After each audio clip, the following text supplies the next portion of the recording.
Hello दोस्तों, welcome to knowledge for all. जैसा कि आज बहुत ही इम्पॉर्टेंट टॉपिक है, India's rank in various index 2019 and 20। ये इंडेक्स जो है वो इतना इम्पॉर्टेंट है कि मैक्सिमम एग्जाम्स में हमें इससे रिलेटेड एक क्वेश्चन हमें पूछा ही जाता है, चाहे वो कोई सा भी एग्जामिनेशन हो, SSC, railway, banking, UPSC, BPSC, JPSC और भी वेरियस एग्जामिनेशन जिसका मैंने नाम नहीं लिया, सभी में पूछे ही जाते हैं। ठीक है दोस्तों, तो ये इतना इम्पॉर्टेंट है, आप समझ सकते हैं। इसलिए मैंने इसमें मैक्सिमम इन्फॉर्मेशन आपको देने की कोशिश की है, जितना ज़्यादा से ज़्यादा आपको इंडेक्स के ऊपर कॉन्सेप्ट क्लियर हो सके। चलिए आगे चलते हैं। जैसा कि यहाँ पे दोस्तों लिखा हुआ है ग्लोबल डेमोक्रेसी इंडेक्स 2019। इसमें जो इंडिया का रैंक होगा वो है 51। टॉप पर है नॉर्वे। जैसा कि दोस्तों डेमोक्रेसी इंडेक्स है, इसका मतलब क्या होता है कि इंडिया के लोग कितना डेमोक्रेसी फील करते हैं अपने कंट्री में, अपनी बात को रखने के लिए, गवर्नमेंट का पॉलिसीज का बात करने के लिए, या फिर क्रिटिसाइज करने के लिए गवर्नमेंट पॉलिसीज का। यहाँ पे जो प्रेस है वो कितना स्वतंत्र है, फ्रीडम फील करता है गवर्नमेंट के अगेंस्ट बात करने का या उसके साथ बात करने का, अपनी बात रखने के लिए आप कितना स्वतंत्र है, इंडेक्स तैयार किया जाता है। जैसा कि रैंक 51 है यहाँ पे, इंडिया का टॉप पे है नॉर्वे। और इस डेटा को रिलीज करता है EIU यानी इकोनॉमिस्ट इंटेलिजेंस यूनिट। इस जो ये ऑर्गेनाइजेशन है, इसका हेडक्वार्टर हो जाएगा यूके। और इस डेटा को जो पब्लिश किया जाता है उसके कुछ पैरामीटर्स होते हैं, उस पैरामीटर्स के अकॉर्डिंग ही इसे रिलीज किया जाता है। ये ऑर्गेनाइजेशन भी इन पैरामीटर्स को चेक करता है, इनका डेटा कलेक्ट करके उसी के अकॉर्डिंग से एनालाइज करके उसे बनाता है या रिलीज करता है। पैरामीटर्स देखिए सर क्या क्या है। जैसे इलेक्टोरल प्रोसेस, मीन्स चुनाव का जो प्रोसेस है वो किस तरह का है, कितना वहाँ पे मतलब प्रोसेस को फॉलो किया जाता है, इन चीजों को देखा जाएगा। फंक्शन ऑफ गवर्नमेंट, गवर्नमेंट कितना अच्छे से फंक्शन कर रही है उसके अकॉर्डिंग दिखा जाता है। पॉलिटिकल, वहाँ का पॉलिटिकल पार्टिसिपेशन कितना है, किस तरह का है, ये सब चीज देखा जाता है। पॉलिटिकल कल्चर क्या है वहाँ का, वो सब देखा जाता है। सिविल लिबरेशन लिबर्टी देखा जाएगा। यानी इन सभी पॉइंट को देख करके, इनका डेटा एनालाइज करके एक इंडेक्स निकाला जाता है। वो ये होता है ग्लोबल डेमोक्रेसी इंडेक्स 2019 होता है, जिसमें इंडिया का रैंक क्या है 51 है और टॉप पे है नॉर्वे। हम सभी के लिए इतना इंपॉर्टेंट है, ग्लोबल डेमोक्रेसी इंडेक्स में इंडिया का रैंक क्या है 51 है, टॉप पे है नॉर्वे। कौन डेटा पब्लिश करता है, इतना हमारे लिए इंपॉर्टेंट है। बाकी कई एक्स्ट्रा इन्फॉर्मेशन आपको समझ बढ़ाने के लिए, अंडरस्टैंडिंग बढ़ाने के लिए कि ये होता क्या है और क्यों होता है। ठीक है दोस्तों, चलिए आगे चलते हैं। जैसे ये मैंने एक स्क्रीनशॉट लिया है, विकिपीडिया का है। जैसे नॉर्वे है, फर्स्ट है। फर्स्ट कंट्री क्या है, जो टॉप किया है वो कौन सा कंट्री है, नॉर्वे है। और हमारा जो इंडिया है, ये देखिए ये 51 कंट्री है। ये दो स्लाइड जो है, ये दो है, टॉप 5 दिया गया है, और इंडिया के 2-3 कंट्री आगे और 2-3 कंट्री पीछे। कौन कौन सा कंट्री वो यहाँ पे दिखाया गया है। ठीक है, चलिए आगे चलते हैं। जैसे नेक्स्ट हमारे पास इंडेक्स है human development index. Human development index 2019, इसमें कौन सा कंट्री टॉप पे है और कौन सा जो हमारा कंट्री है उसका रैंक क्या है। जैसे हमारे कंट्री का रैंक है 129, टॉप पे कौन सा कंट्री है, नॉर्वे है। इसे पब्लिश किया जाता है किसके द्वारा, UNDP। बहुत ही इंपॉर्टेंट ऑर्गेनाइजेशन है हमारे लिए, एग्जामिनेशन पॉइंट ऑफ व्यू से बहुत इंपॉर्टेंट है। मैक्सिमम एग्जाम्स में इसके बारे में पूछा जाता है। जैसे कि UNDP मीन्स होता है United Nation development programme. Headquarter क्या है इसका, न्यूयॉर्क है। ये ह्यूमन डेवलपमेंट इंडेक्स जो है is a scale that uses statistics for life expectancy।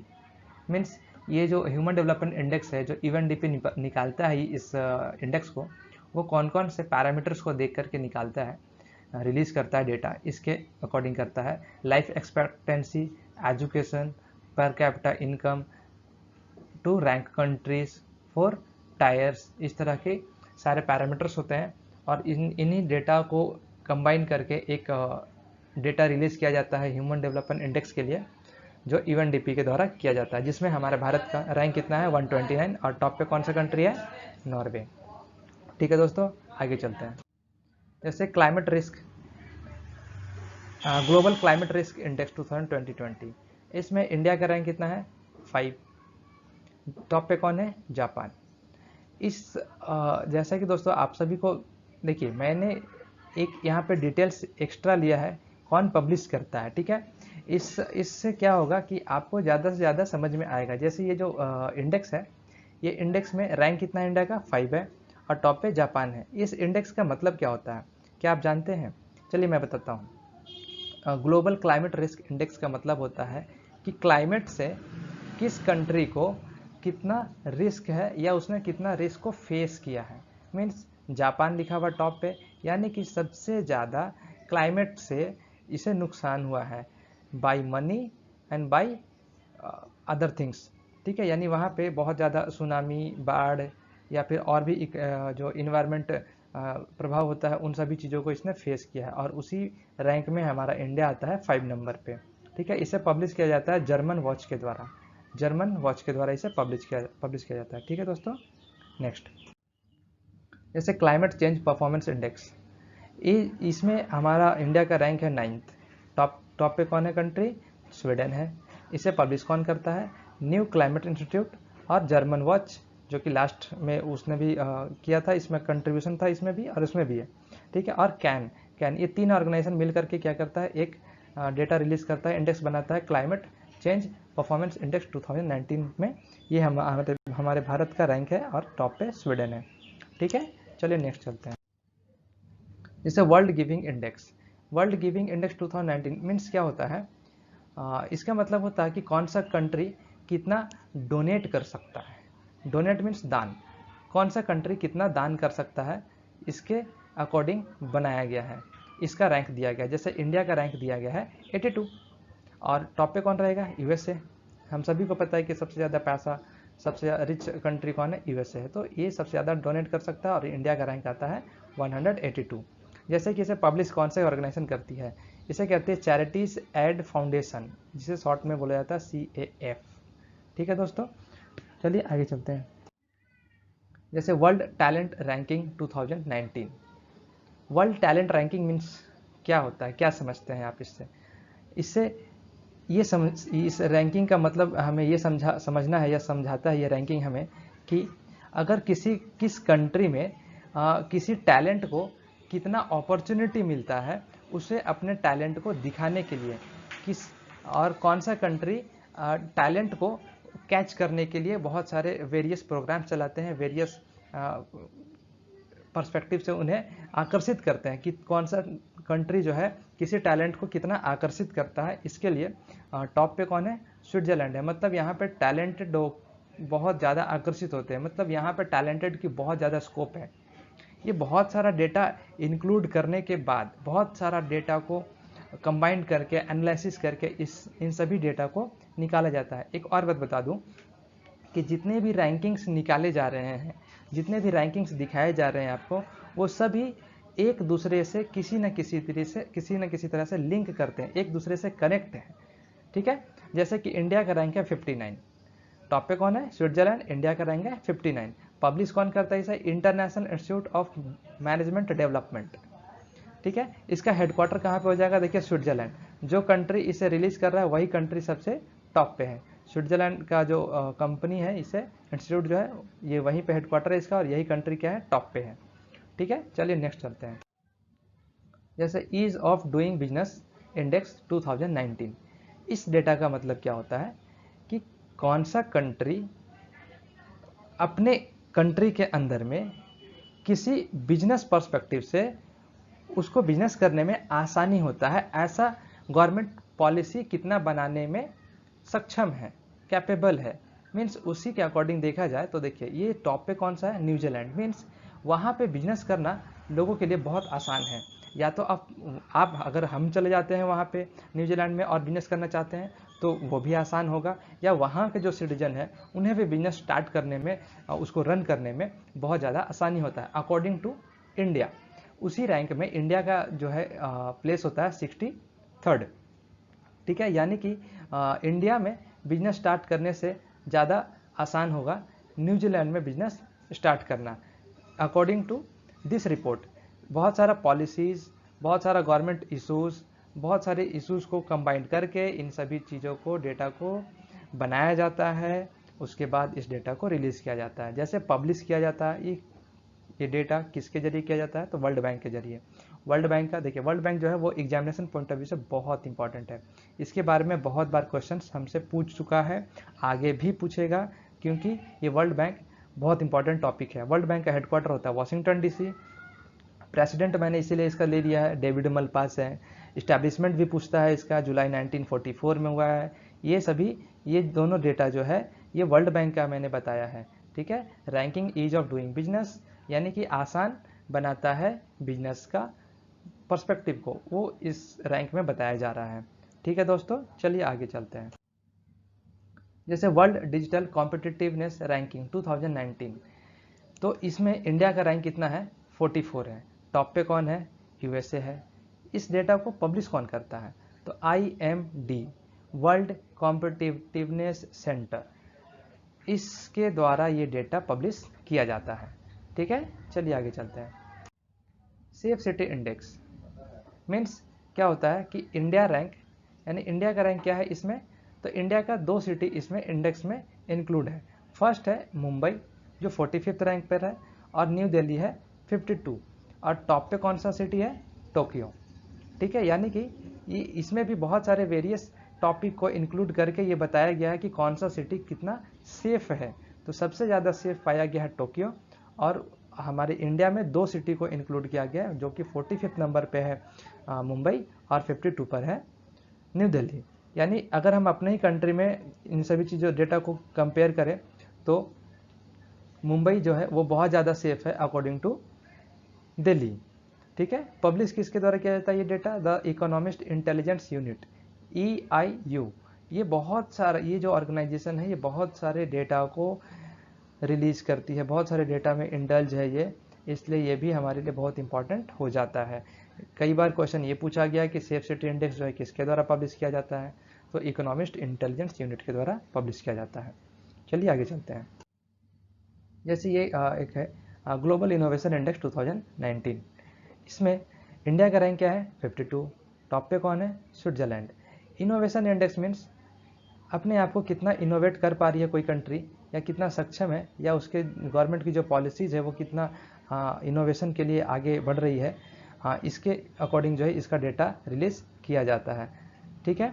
तो जो इसे पब्लिश किया जाता है इस डेटा को, ये है कॉर्नेल यूनिवर्सिटी पहला, INSEAD second, and the world intelligence property organisation, माफ़ कीजिएगा, प्रॉपर्टी ऑर्गेनाइजेशन है, ठीक है। तो ये सभी लोग मिल करके इस डेटा को रिलीज़ करते हैं, ठीक है। चलिए आगे चलते हैं। ध्यान दीजिएगा, ये सभी जो डेटा बताया जा रहा है इसमें से ये आपका रैंकिंग इंपॉर्टेंट है इंडिया का, और टॉप पे कौन है, कौन सा इंडेक्स का टॉप पे है, और इंडिया का रैंक क्या है, और किसके द्वारा पब्लिश किया जाता है। 3 चीज़ें को आपको ध्यान में रखना है, इन तीनों चीज़ों को आपको याद करना है, ठीक है। देखिए जैसे एक हेनले पासपोर्ट इंडेक्स 2019 में इंडिया का रैंक क्या है, 86। टॉप पे कौन है, जापान एंड सिंगापुर। इन दोनों का रैंक सेम दिया गया है, दोनों का रैंक क्या है, फर्स्ट ही है, दोनों का रैंक फर्स्ट है, फर्स्ट एंड सेकंड नहीं है, ये दोनों फर्स्ट पे ही है, ठीक है। इंडिया का रैंक 86 है। इस हेनले पासपोर्ट इंडेक्स का मतलब क्या होता है, इसका मतलब ये होता है कि जैसे जापान के लोग अगर किसी दूसरे कंट्री में जाना चाहते हैं तो उन्हें किसी भी तरह का वीज़ा का ज़रूरत नहीं पड़ेगा, या किसी भी तरह का परमिशन का ज़रूरत नहीं पड़ेगा। इस तरह का एक मतलब समझा जाता है कि हेनले पासपोर्ट इंडेक्स में जापान के लोगों को वीज़ा की ज़रूरत नहीं है। बट वही सेम थिंग, अगर इंडिया के लोग अगर बाहर जाना चाहते हैं, दूसरा फॉरेन कंट्री में जाना चाहते हैं, तो उसके लिए उन्हें क्या चाहिए, वीज़ा चाहिए। जैसे कि एक छोटा सा एग्जांपल देता हूँ, जैसे कि नेपाल, भूटान, इंडिया के लोग को वहाँ पे जाने के लिए किसी भी तरह का वीज़ा की ज़रूरत नहीं पड़ती है, वो डायरेक्टली ऐसे ही जा सकते हैं, ठीक है। इस डेटा को पब्लिश किया जाता है। इस डेटा को पब्लिश किसके द्वारा किया जाता है, तो देख लीजिए, इंटरनेशनल एयर ट्रांसपोर्ट एसोसिएशन यानी IATA के द्वारा इस डेटा को पब्लिश किया जाता है, ठीक है। चलिए नेक्स्ट चलते हैं। जैसे ग्लोबल पीस इंडेक्स, विश्व शांति के लिए जो है वो इंडेक्स जो है वो 2019 में रिलीज़ किया गया, जिसमें इंडिया का रैंक आता है 141, और टॉप पे कौन है, आइसलैंड है। देखिए दोस्तों, कंट्री एंड कैपिटल मैंने कुछ लास्ट वीडियो में मैंने बताया था, कंट्री एंड कैपिटल में आइसलैंड का कैपिटल हो जाएगा रेकजाविक हो जाएगा इसका कैपिटल। और इंडियाज़ रैंकिंग जो है 141 है, ग्लोबल पीस इंडेक्स में, और इस डेटा को रिलीज़ किया जाता है institute of economic and peace IEP के द्वारा ये डेटा रिलीज़ किया जाता है। चलिए आगे चलते हैं। जैसे वर्ल्ड प्रेस फ्रीडम इंडेक्स 2019, माफ़ कीजिएगा 2020, मैंने इंडेक्स जो हेडलाइन दिया है वो यही दिया है कि 2019 और 2020, यानी कि कुछ डेटा ऐसे हैं जो अभी तक रिलीज नहीं हुए, इसलिए मैंने उसे 2019 का लिया है, और कुछ डेटा रिलीज हो चुके हैं 2020 का, इसलिए मैंने लेटेस्ट वाला इंडेक्स जो है उसे लिया है। ठीक है, जैसा कि इंडिया का रैंक है प्रेस फ्रीडम इंडेक्स में 142, टॉप पे कौन है? नॉर्वे।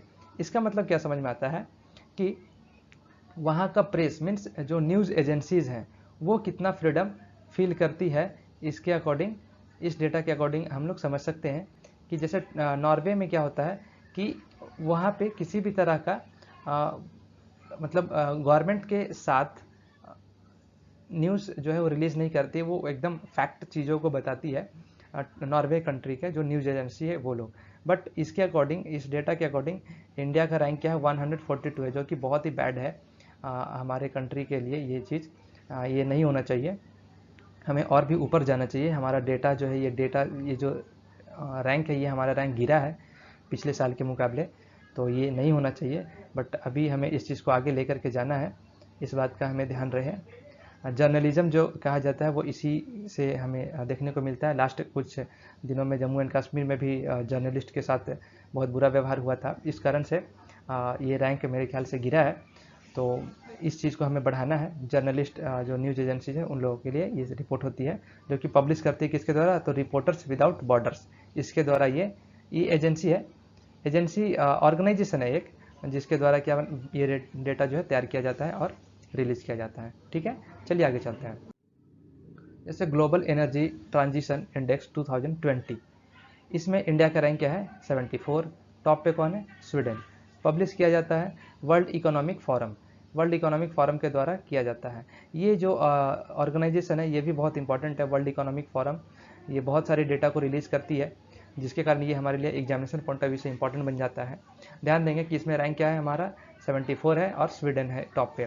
ध्यान दीजिएगा, ये प्रीवियस ईयर क्वेश्चन है, बिहार दरोगा में मेरे ख्याल से ये क्वेश्चन पूछा गया है। इंडिया का रैंक क्या है? 74 है ग्लोबल एनर्जी ट्रांजिशन इंडेक्स में। ये तो 2020 हो गया, 29 में ही वो पूछा गया था, 2019 में पूछा गया था। ठीक है, चलिए आगे चलते हैं। और मैं जल्दी जल्दी अभी कवर कर रहा हूँ इसको, ताकि वीडियो जो है वो लंबा ना बने। जैसे world happiness index, world happiness index में इंडिया का रैंक क्या है? 140 है, टॉप पे कौन है? फिनलैंड। फिनलैंड का कैपिटल क्या होता है दोस्तों? हेलसिंकी होता है। ठीक है, जैसे पब्लिश बाई, इसे पब्लिश कौन करता है? United nation. ये तो बहुत ही इंपॉर्टेंट है, एग्जामिनेशन पॉइंट ऑफ व्यू से बहुत इंपॉर्टेंट है यूनाइटेड नेशन। ठीक है, जैसे यूनाइटेड नेशन का जो हेड होगा, प्रेसिडेंट होगा, वो कौन होगा? एंटोनियो गुटेरेस है। ठीक है दोस्तों, एंटोनियो गुटेरेस है। The ranking are based on polling which looks at 6 variable: GDP per capita, social support, health, life expectancy, freedom, generosity and absence of corruption। देखिए, एब्सेंस ऑफ करप्शन यानी कि world happiness, अगर कोई India के लोग अगर खुश रहेगा तो कैसे रहेगा? एक तो एब्सेंस ऑफ करप्शन होना चाहिए, करप्शन नहीं होना चाहिए तो खुश होंगे। और भी बहुत सारा पैरामीटर्स इसका दिया गया है, उसी के अकॉर्डिंग इसका एक डेटा तैयार करके ये इंडेक्स तैयार किया गया है। ठीक है, जिसमें इंडिया का रैंक है 140, टॉप पे है फिनलैंड। चलिए आगे चलते हैं। जैसा कि दोस्तों मैंने इस वीडियो में रैंकिंग में आप सभी के लिए मोस्ट ऑफ इन्फॉर्मेशन मैंने दिया है, जिससे आपका जो कॉन्सेप्ट है वो रैंकिंग को लेकर के वो क्लियर हो सके। यानी कि रैंक तो लोग याद करते ही हैं, बस रैंकिंग टॉप एंड जो इंडिया का रैंक है वो याद करते हैं, बट उसका मकसद क्या, वो कहती क्या है, उस रैंक से में हमारे कंट्री के ऊपर क्या इफेक्ट पड़ेगा, उसको मैंने समझाने की कोशिश की है। तो अगर ये वीडियो आपको पसंद आता है तो ज़रूर like and share and comment करें। और जैसा कि यहाँ पे एक लाइन लिखा हुआ, it is so easy to look cool when you have done nothing. जैसा कि जो है ये पिक में दिखाया गया है, ये बहुत ही शार्प है और अच्छा दिख रहा है, बट ये क्या हुआ, शार्प भी नहीं है, ब्लंट हो चुका है ये, और गंदा जैसा भी दिख रहा है। बट ये इसने बहुत सारे पेजेस को भरे होंगे लिख लिख करके, इसलिए ये ऐसा दिख रहा है। और ये अभी तक पेजेस को कुछ नहीं भर पाया है, जैसा था वैसा ही है, इसलिए कूल दिख रहा है। तो इस तरह की चीज़ें आपको देखने को मिलेगी मार्केट में, बट इन सब चीज़ों से आप अपने गोल से आप भटकिएगा नहीं, हटिएगा नहीं, ठीक है। आपको ये वीडियो पसंद आता ज़रूर शेयर करें इसे। थैंक यू दोस्तों।